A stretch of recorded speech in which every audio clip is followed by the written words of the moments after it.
ಇದು ತೆಂಗಿನಕಾಯಿ ಮೊಳಕೆ ಹೊಡೆದಿರೋದು. ಇದರ ಒಳಗಡೆ ಇರೋದನ್ನು ಗಿಣ್ಣು ಅಂತ ಹೇಳ್ತಾರೆ ಅಥವಾ ಗೂಬು ಅಂತ ಹೇಳ್ತಾರೆ ನಮ್ಮ ಕಡೆ. ಇದು ತುಂಬ ತಿನ್ನೋದಕ್ಕೆ ತುಂಬ ಟೇಸ್ಟಿಯಾಗಿರುತ್ತೆ. ತಮಿಳ್ನಾಡಿನಲ್ಲೆಲ್ಲ ಈ ಥರ ಗಿಡಗಳನ್ನು ಬೆಳೆದು ಅದಕ್ಕೋಸ್ಕರನೇ ಮಾಡ್ತಾರೆ, ಇದನ್ನು ತಿನ್ನೋದಕ್ಕೋಸ್ಕರನೇ ಮಾರ್ತಾರೆ. ಆದರೆ ಇದು ನಮ್ಮ ತೋಟದಲ್ಲಿ ಹಿಂಗೆ ಬಿದ್ದು ಹುಟ್ಟಿತ್ತು. ಹಾಗಾಗಿ ತೊಗೊಂಬಂದು ಹೊಡೆದು ತಿನ್ನೋದಕ್ಕೆ ಅಂತ ನೋಡ್ತಾ ಇದ್ದೀವಿ.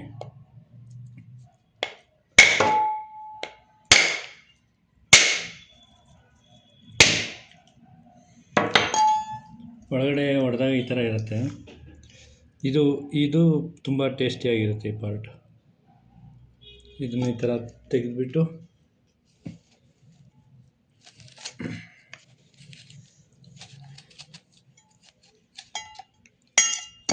ತಿನ್ಬೋದು. Thank you.